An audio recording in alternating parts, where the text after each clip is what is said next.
Hi, dude. Hi. Where are we at today? Marceline, Missouri. Maybe we better check it out. Maybe we better. Huh. Let's talk about what's here. Coming up next on the War Bonds channel.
Hello, everyone, and welcome to yet another video podcast here on the War Bonds channel.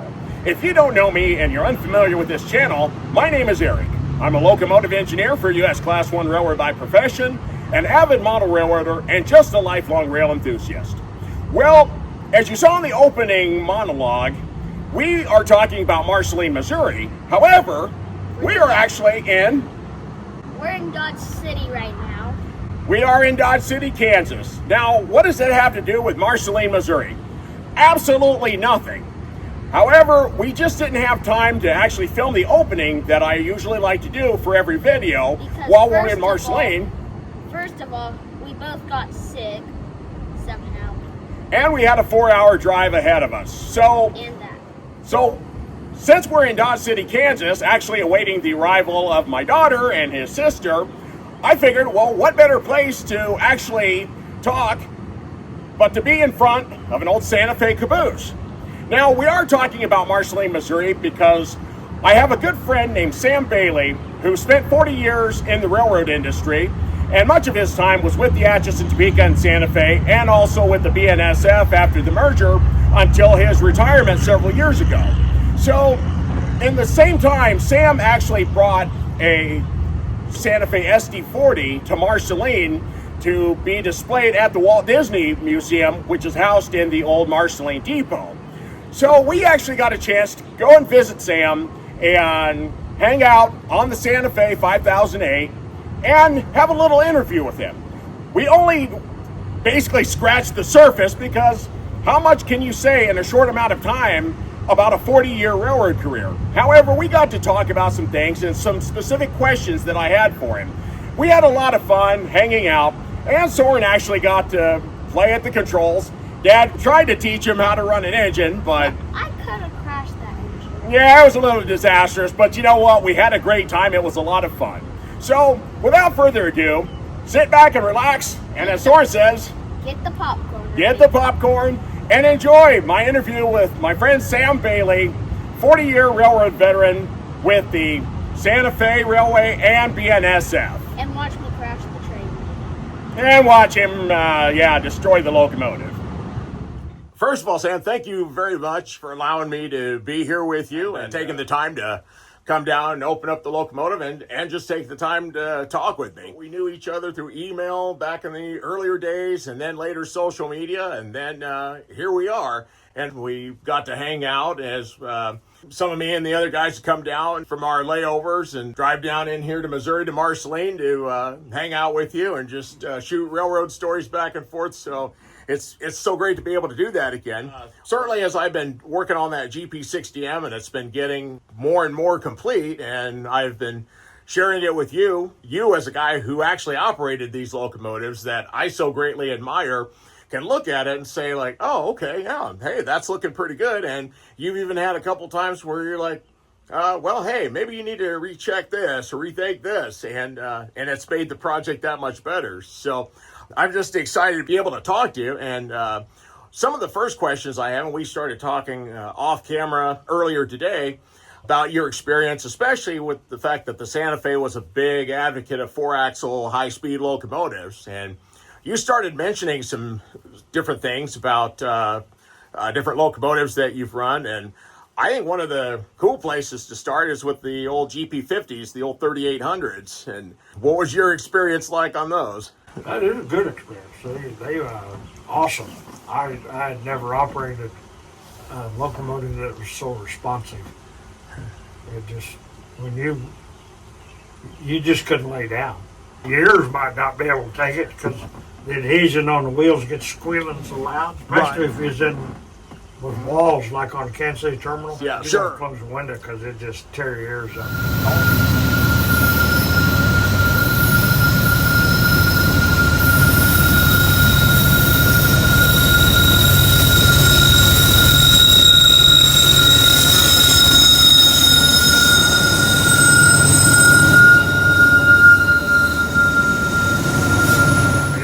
Screech like a banshee screaming.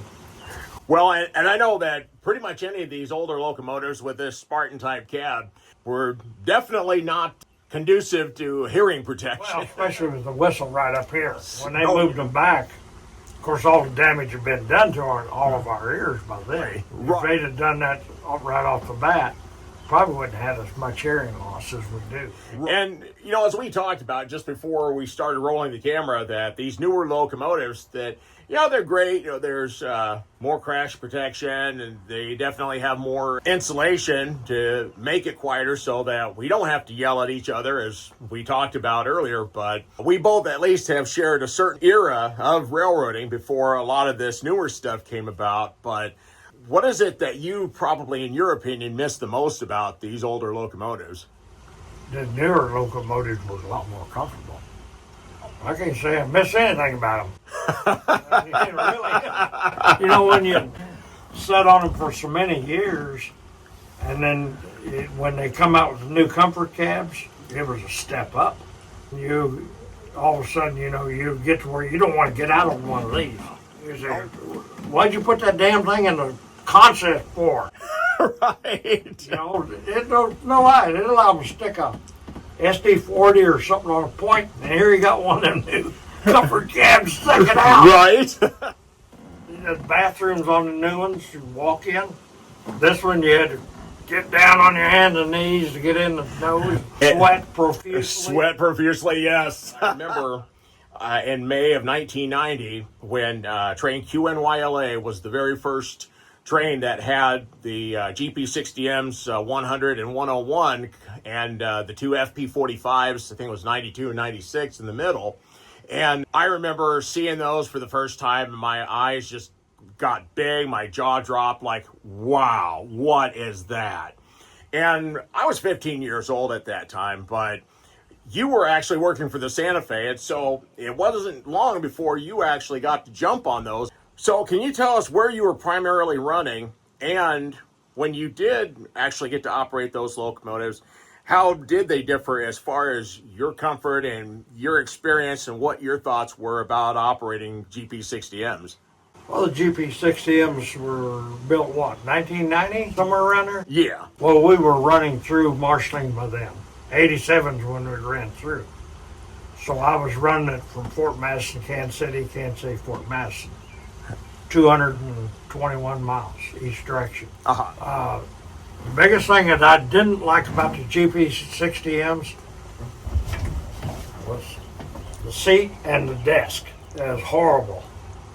You couldn't, the seat had a baffle, and you'd set that and you'd go down and up, and you could never get it at the level you wanted. It was always kind of like when you was a kid learning how to drive. You try to look through the windshield, but you couldn't see barely over the bottom of it. Well, that's the same way as running those things.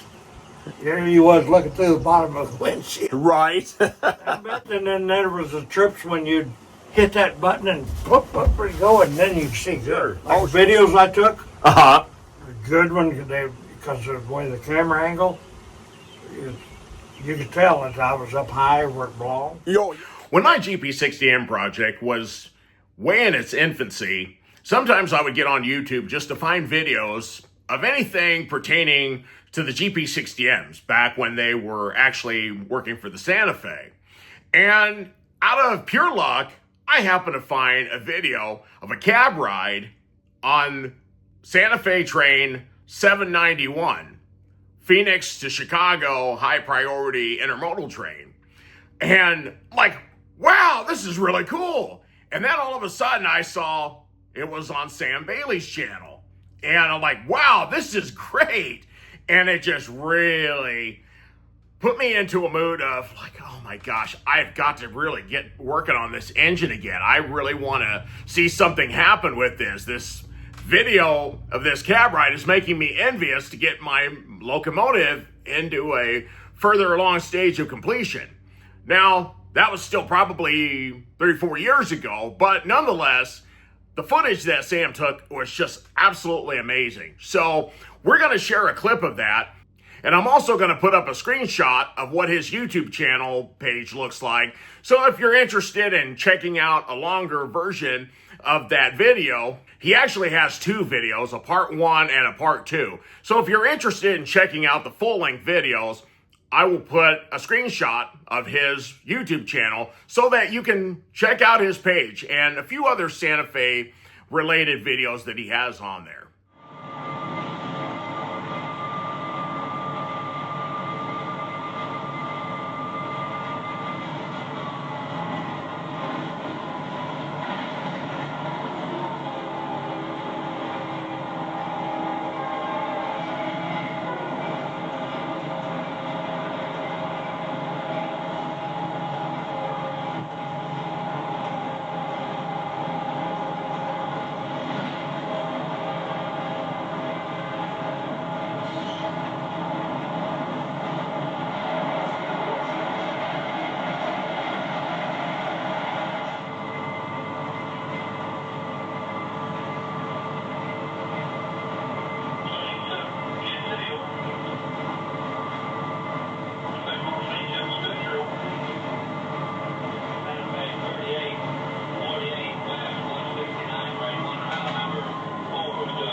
On, of course, the GP60M, which is I guess more or less kind of an EMD trait is that they had that teardrop section of the windshield towards the outside corners, as opposed to the GEs, the 500s, well, the 500s and the 600s, the 800s, when they all came, and it was just basically a straight windshield across without that teardrop. So I'm sure that had to have made a big difference in visibility for you. Yeah, P45s had them, and then I never noticed. It was big. You could see all the way across there because you had a little partition in the middle, and then you could see no problem with visibility. Would you say there's a difference between the cab of an SD40 like this and the cab of a GP60M locomotive? I don't think GP60M is any bigger than this cab. Just that the controls are up here. Big cabs were the F45s. The FP45s, now them were large. In fact, you had trouble heating them in the winter. Or, air, of course, it's just hard to heat. I did have a little bit of experience running F45s. They were former Burlington Northern ones that Montana Rail Link acquired. And during the time that I was working for their sister company, I&M Rail Link, out of Iowa, we did have two that I actually ran. 393 was the one that was actually lettered for IMRL, and then the 391, which was still lettered for Montana Rail Link. But nonetheless, they were pretty spacious cabs. But the one thing that was always interesting about the way they rode is that they felt so top heavy. And you were always, having that lateral, that rocking motion. Good thing is on solid track. Yes, absolutely. I have been on SD40s, like when I worked on the CNW, on that old CGW track where I thought you could hear it bang. It'd be rocking so hard. Right. I was like, damn, we're going over on our side. Right. But we never did. Right. Well, thank God for that, because how many of us had that same fear of like, oh, geez, you hit a rough spot and you just hope that you're going to stay upright. I've hit rough spots that sent my spine just when I thought, because it bottom. Yes, yes. But as far as, I never turned one over. In fact, I never had no accidents. Well, that's a beautiful thing. Just lucky. Well, now, you were actually talking about one of your close calls when we were talking off camera earlier at Ethel, Missouri. The possibility was there because they violated the air brake train handling rules because the rear portion of the train where the air hose was broken, you couldn't get air to it. They couldn't get the air hose changed. The air brake and train handling rules was that you tie the rear portion of the train down and leave it. And then the carman have to come out and fix it. Or you leave the whole train there. Mm-hmm. And they decided to set the whole thing out and they just bled the rear off. Well, as they was trying to set it in the siding, that train kept trying to roll. Oh, whew. And we figured if it did, as they was coming out on the main line like that the rear end would hit it and foul the main line. Oh, boy. We got by there fast. We run 70 miles an hour. And I mean, we went by them like, he's gone. Oh, boy. And beat that one. Oh, absolutely. I don't care Absolutely. what it done to the train behind me, but as long as it didn't get me. Right, exactly. I've been fortunate them boys at Fort Madison run those light units out into the side of that ZWSP KCK. Oh, yeah. I remember that. Yeah, that was a bad deal. Yeah. Jeez.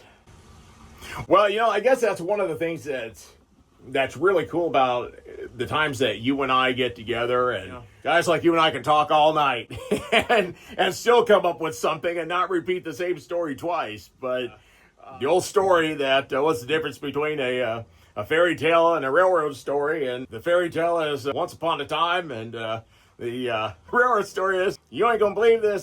Well, I've read some railroad stories on Facebook recently where people called them out and said, there's no way this could be right. Right. And I told him, I said, well, I think he just got a little carried away. Right. But I can see I can see his story being real. Sure. But it's like you and I trying to remember a story from 40 years ago.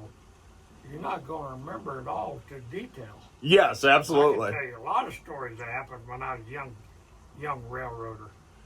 On Santa Fe, CN&W, Missouri Pacific, Santa Fe. Mm-hmm. Well, I was a hostler on Kansas City Southern one time for a short time. Uh-huh. We had some hairy situations there. Oh, I can believe it. And, but, you know, everything worked out. Well, and you've been retired for a while, as we've mentioned, and one of the things that I've even talked to a lot of the younger generation about is sometimes even just being in a yard switching.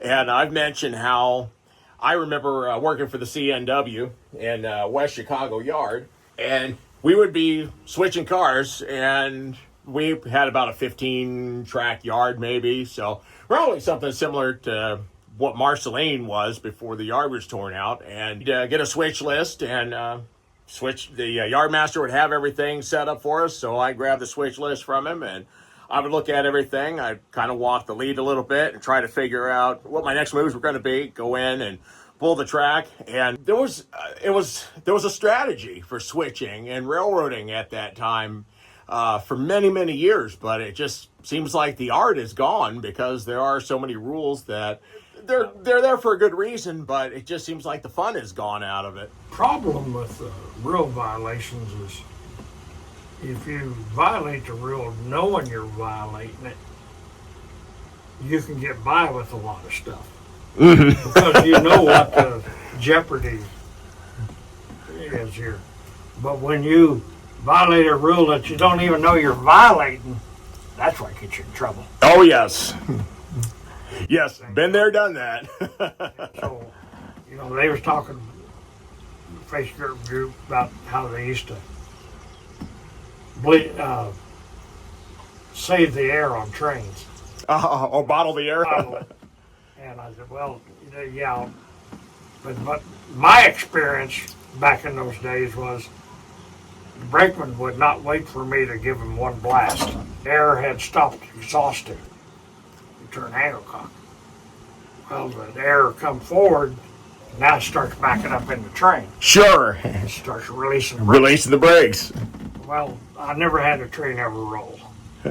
But now out in the mountains, there are plenty of stories of trains that roll off. Oh, yes, absolutely. And because of that. Absolutely. Flat land, now your chances of that happening pretty slim. When you had a man on the rear on a caboose, so he detect what's going on, he could reach up and plug it.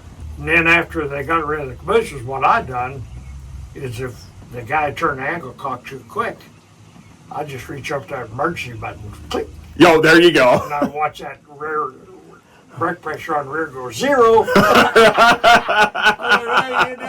You didn't beat me, buddy. I got to you before you could.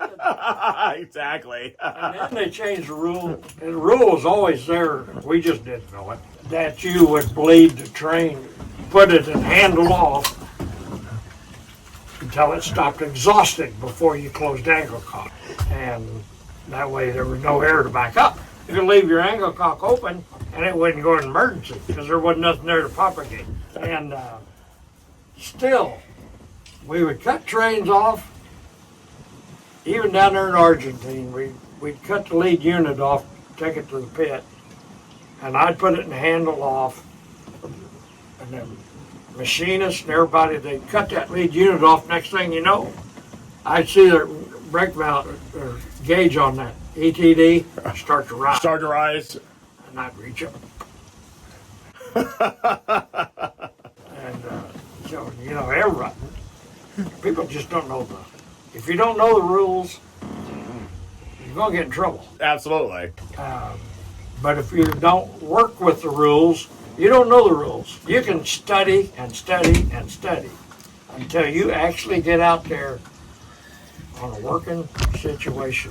Right. I learned more of the rule book by experience than I knew what they taught me in the school. Right.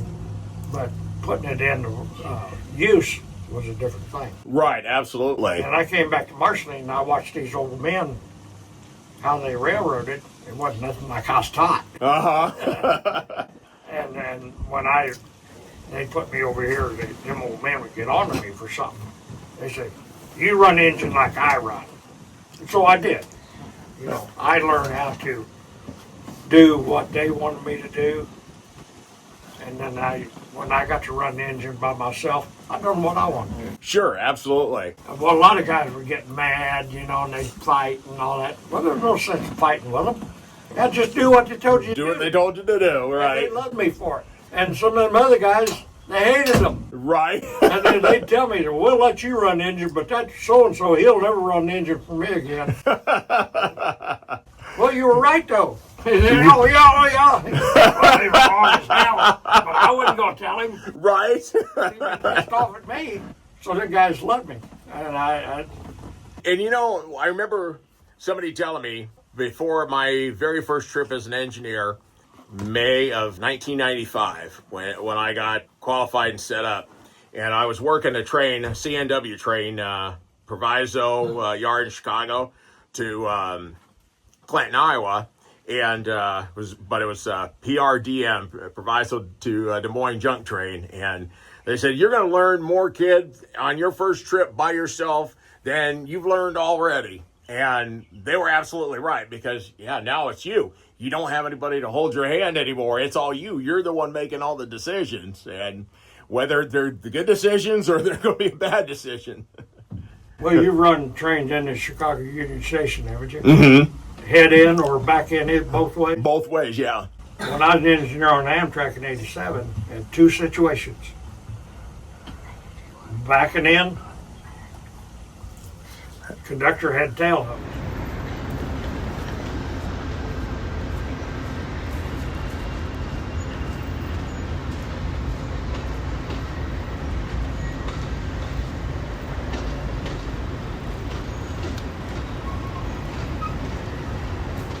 Well, he'd get to the end of he'd stop us with the tail hose, and then he'd dump it. Uh-huh.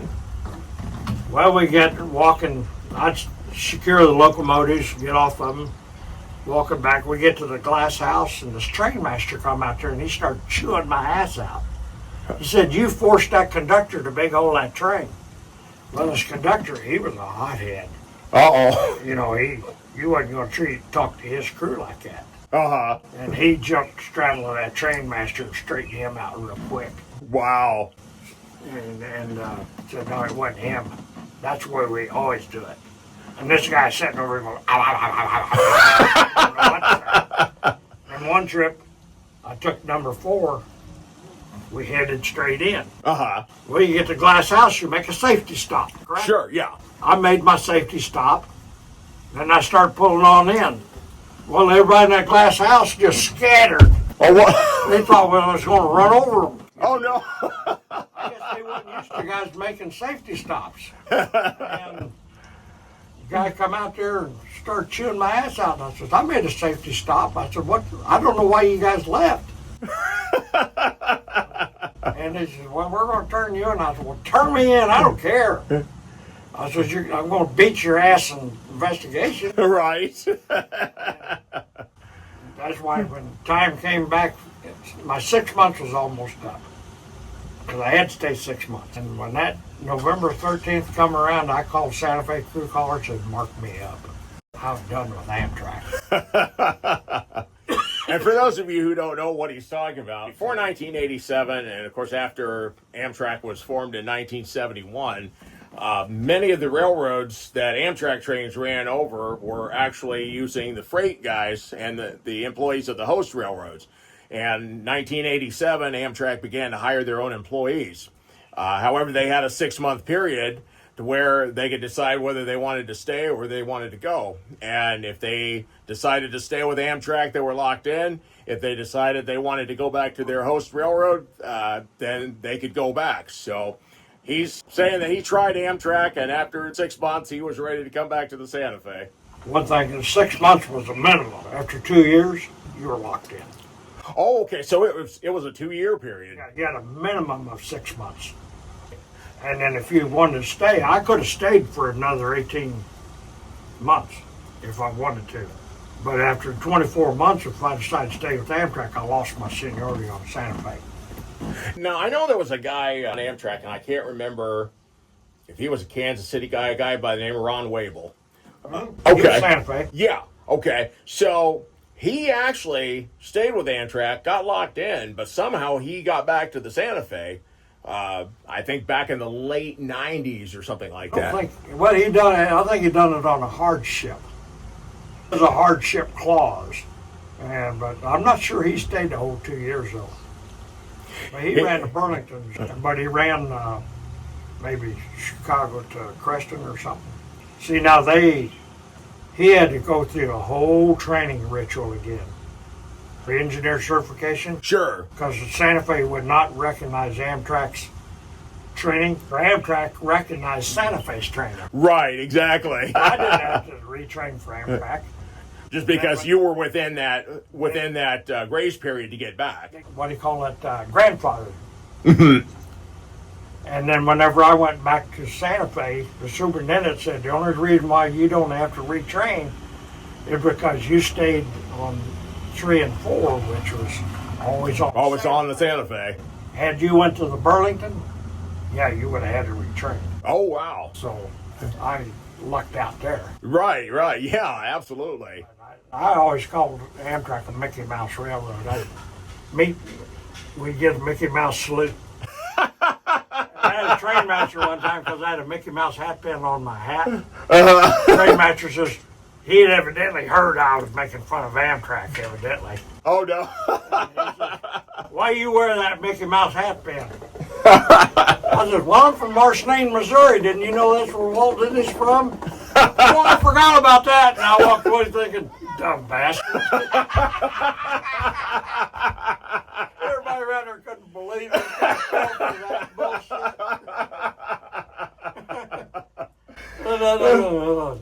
He just proved it was a Mickey Mouse Railroad. But it's all changed now. You don't have anybody left over from the 87 bunch that I know of. Yeah. The bad thing about today's training programs, it's a no-fail. There's a lot of guys that I had in training in freight, I would have never passed them. Oh, sure. They're out here running an engine today.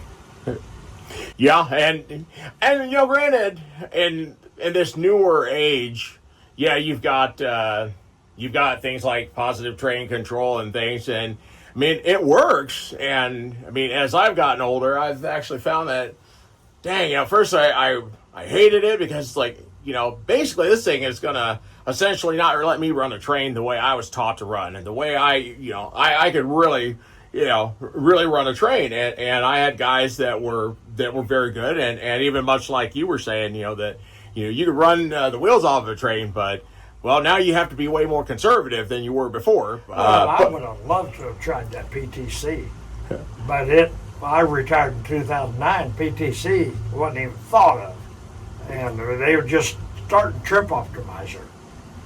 But every time I'd catch a train with Trip Optimizer, it was disabled. So I was like, well, good. Right. But still, there's limiting you throttle positions. Oh, yeah, exactly. And speed. And when I hired out here, we get on the depot here at Marceline. Once we got the rear end changed, it was run 8. Oh, absolutely. And if it hit 70, 72, you'd never let it hit 73 because that's when the overspeed starts blowing. Right. And on the Super C, them old engineers, when I was a fireman, they say, run her 82, boy. Nice. And we hit a crossing and the speedometer hit 90 or 83. You'd hit it sharp. Nice. Oh, wow. Half the time, the speedometer wasn't even right. You'd be running 90, 95. I've heard some of those stories, too. I never run it that fast. I was with a couple of engineers. I clocked them with my stopwatch, and I said, damn, man, you run 96 mile an hour. And then I shrug it off. Oh, well. Shrugged it off. An old engineer on the Amtrak, number 16. He's going down the hill east of Bosworth, going east. Uh-huh. I clocked him 104. Holy smoke. And I says, You do know how fast we're going, don't you? And he says, I sure do. I can't say no more. That was those SDP 40Fs. Oh, yes. It rode smooth. I really loved those engines. I mean, of course, I was a young lad, but when they came out, and it's just too bad that till this day, I don't think they ever really figured out why certain places they were susceptible to derailments, and certain places and certain other railroads, then from one to the other. But obviously, the Santa Fe was never one of those railroads that had the problems with them. But. See, they had those big cabs like the FP45. And you could not heat them, and they were electric heat, which made it even worse. Oh, wow. And the sidewall heaters, they'd be burning the side of the wall. You still couldn't heat. Wow. I had one time the heaters on the engineer side. Down over there, and it was throwing sparks. So the engineer turned it off. He started putting his coat on, and we was running 90 mile an hour. And I said, man, it's getting cold in here. And he says, yeah, we'll make it. Right? Exactly. One of the last things that I wanted to ask you, as we were talking about, 4-axle locomotives, and I know we started talking about the 3800s, and you also told me a great story about the 4000s, as we were talking about wheel slip and how the yellow and blue GP60s were one of the first locomotives where EMD was really pressing their tractive effort and wheel slip prevention and things like that. You were speaking real fondly about one particular trip that you had with them. I could never find nothing wrong with the 4000s. For me, they performed superb. Like what I'm telling you, we had 4 of those 4000s. We had railroad officials in the cab. I know they was there for some reason. And we had like 60 or 70 pigs behind us. Nice. And we just held it on 70 all the way. I mean, everywhere, uphill, downhill. Either full, you didn't have to be in full throttle all the time. Wow. But when you start down the hill, you just put the dynamic on, get the bottom of the hill, just reach in and rake her back. Nice. And see, that's where you forget those. How many seconds between throttle notches? Oh, yes. you put it in run one to let the slack stretch out. Excite. And then you don't just swipe a tape, but I've seen guys go like that, and then the engine starts shuddering and grabbing and going on. See, I wouldn't do that on an EMD, but you get a knuckle. Oh, yeah. And that was one of the first things that I even knew, even before I went into engine service. But GEs, I did a lot of that just because they took so darn long to wind up. All these guys on Marceline stuff hated GEs, but for that reason. You get to the bottom of that hill where normally EMD, you just work it right out, and you got to load, and you go up there down the hill 70 mile an hour. Right. GE, you be halfway up that hill before it's loading. And oh, yes. 45. Right. So, you lost a lot of speed. Yeah, oh, absolutely. Like these old men, when I hired out here, they were fast runners. Oh, yes. There's no poking around. Right. And when they put you behind the throttle, that's what they wanted you to do. Oh, absolutely. In fact, a gentleman, Dave Hawley, I spent the most time with him when I went into engine service, with CNW, and he was one of those guys like, hey, why are we going 68? Get that sucker up to 70. We're railroading here. This is a stack train. Let's go. That's why, even with GEs, I'd hold it on 70 all the way over the road just as much as I could. Sure. Because it was bred into me. Right, exactly. And I've had other guys, I've had conductors here at Marceline Depot. I'd be getting out, I was a young engineer, and there's another young engineer that he was real sloppy. And then the conductor would tell the other conductor, I'll trade you Sam for you-know-who. Right? Said, no, you're not either. Nobody wanted this guy. You had to take him. Right, yeah. I never could figure out why? And I said, he can't be that bad. One trip I got called to deadhead to Fort Madison, and he was the engineer. Well, we got power off the pit. Take the engine's light back to Turner. Uh-huh. I found out why they didn't like him. Uh-oh. He didn't know how to feather the brick valve. Oh. They gave him an easy sign. It was all or nothing. Oh, wow. And, I mean, them engines just, you know, and I'm going, what the hell are you doing? And I figured now I know why the guys don't want to work with him. He didn't run more than the engine worth of shit. Nice guy, but he can't run the engine. Right. Okay, so I'm going to take a short break because Sam and I have been talking about our different memories and experiences, and he's basically mentioned a lot about Marceline and working out of Marceline. But I want to go back to the early 90s by using the help of a Green Frog production called Santa Fe Odyssey Part 3. And this shows some clips of Marceline. So I just want to kind of take you back and kind of give you an idea of what Sam would have experienced and what he would have seen during the later years that he was working out of Marceline before Santa Fe eliminated Marceline as a crew change and the run was strictly between Fort Madison, Iowa and Kansas City and vice versa. So here's a couple of little clips for you. The enjoyment of watching a hotshot freight slip into the yard and come to a smooth stop, crews changing over, and the train smoothly pulling out of town have ended. But we get some last looks of this great operation just before it ended.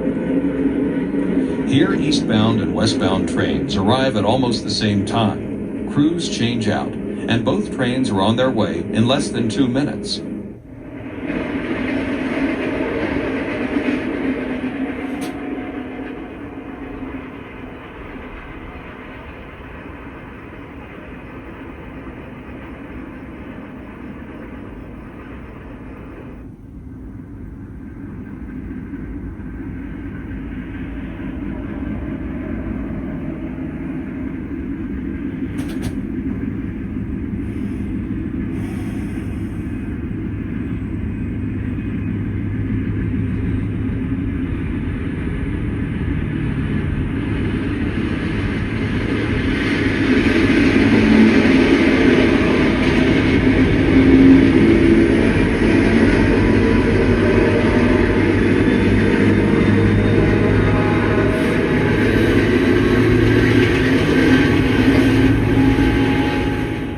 Lines diverge, with the westbound to the right of the towers and the eastbound on the left side of the yard.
And that reminds me of you when I was a young engineer, and this is on the IMRL, and I got an unusual call one morning for out of Ottumwa, Iowa.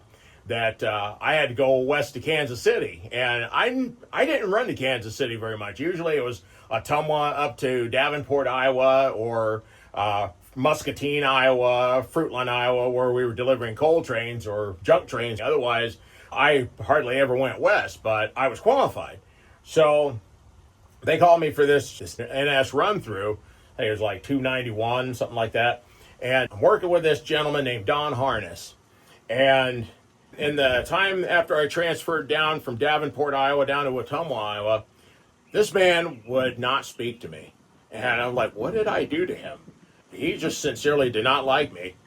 Well, now I get this unexpected call. Great. Going to Kansas City.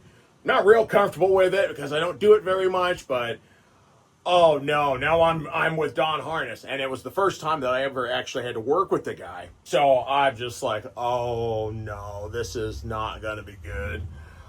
Okay, so I remember telling myself, like, all right, Eric, you know what you got to do. You're a young engineer, but you're a good engineer, and you make sure that you prove it to this old head conductor.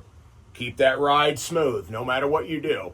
Even if you, as we were talking about those GEs, even if you're not sure the topography, and you end up getting down into a dip and you lose speed, keep that slack stretched out. Don't let it bunch, don't let it run in on you. Keep that ride smooth. And made it all the way to Kansas City. We had a bunch of auto racks that we had to set out at Birmingham when we got to Kansas City. And then I think we set the engines out on some NS property somewhere. It's been so many years ago. But I thought, okay, well, we made it across. Well, by the time we got there, of course, I listened to everything he said. I had control of the train when he wanted me to spot cars on this track. All right, 2 cars, 1 car, that'll do. I'd stop it where you wanted it. And everything was good.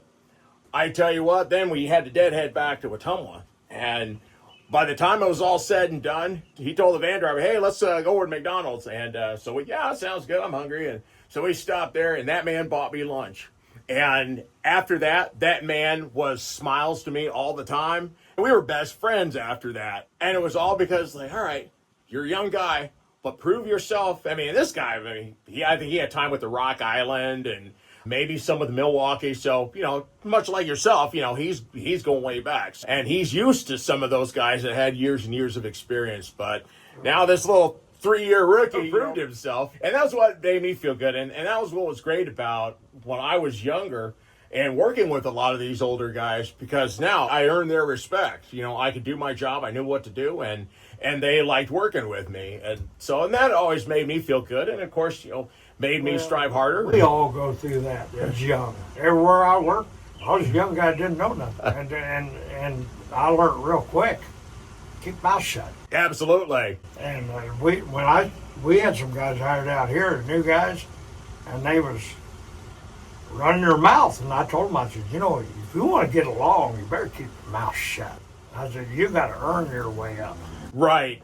So many younger guys now, like, they start talking. And I mean, no disrespect. I like some of these guys, like you said, they're nice people, but sometimes it's like, well, wait a minute. Now, you only have a handful of years here, but you're talking like you got 50 years here. Like, and I've even told some of those guys, I said, I've got 34 years in this. And one of the things I learned a long time ago was, in regard to that, keeping your mouth shut, you stay humble.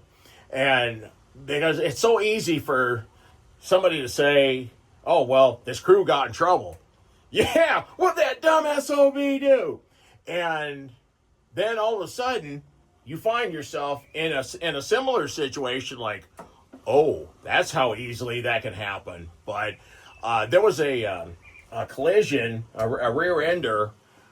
This is probably about 2000, maybe 99, maybe about 99 or 2000. A couple guys that I knew that were former Milwaukee Road guys that were working on the IMRL.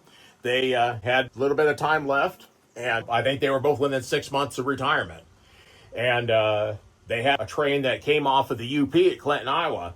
And because IMRL had a special agreement with UP to run their trains, the stack trains from Clinton to Kansas City, even though the route was slower, but it was way more direct, so they would still get there quicker. So IMRL made up a special pool for these UP trains. So of course the oldest of the oldest are getting these trains. And these guys took off from Clinton. Now they're in yard limits, so they had a track warrant beyond the yard limit board, but it's still restricted speed in yard limits. But they got complacent. They thought, well, you know what, we got the hot shot. They've parted the waters for us. We're going. That was, I think that was their mindset. So they cracked throttle, maybe reached out, pour the coffee and everything, and hey, we're good to go. And they were restricted speed, is not exceeding 20 mph. Well, they got 20, 21, 22, 23, up to 28 miles an hour, and they come around a curve. There's a BNSF local sitting in front of them. And they plugged it, and they tried to run out the back door, and they didn't make it. Neither one of them made it. Unfortunately, one guy was decapitated, and the other guy, I think just the sheer impact and everything just slammed him against the back wall. Because I think he tried to run out the back of the cab, and he didn't make it. So, and I knew these guys, not real well, but I had deadheaded in a van with them before, and I thought, oh my gosh, that's when I heard who it was.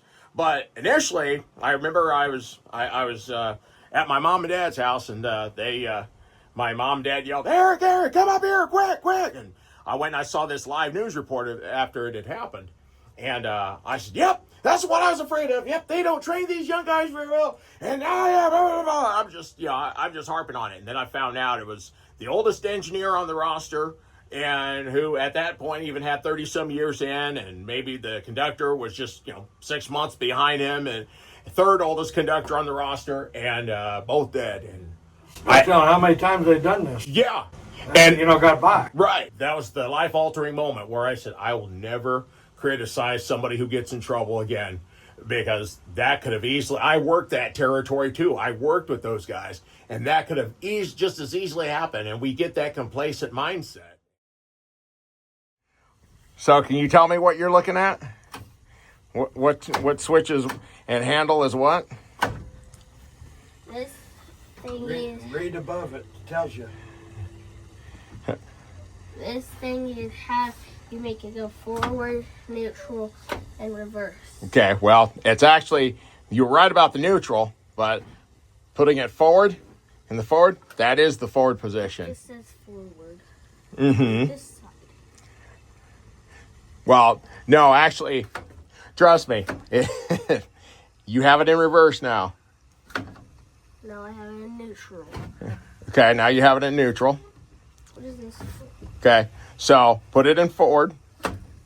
Okay, so now actually, let's start with the first thing. So how would we get it started?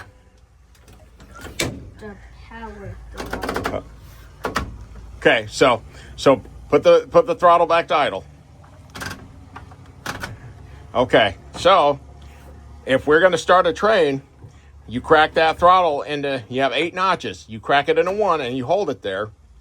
Okay, and then you'd hear the engine start to rev up a little bit, and you feel the slack action in the train stretching out, and then you would give it another notch. And so you do a lot of things by feel.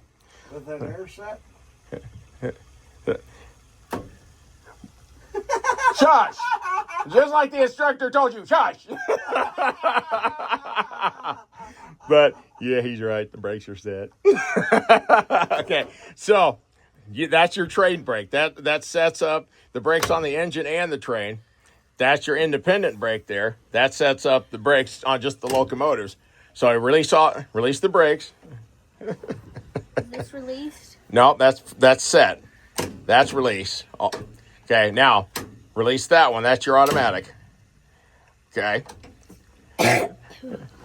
So now let's say we're going down the tracks and we're starting down a hill, and into a crossing. Yeah, and okay, so then yeah, he doesn't have his air compressor doesn't have the capacity to hook up the actual horn, but now, so what's that right there?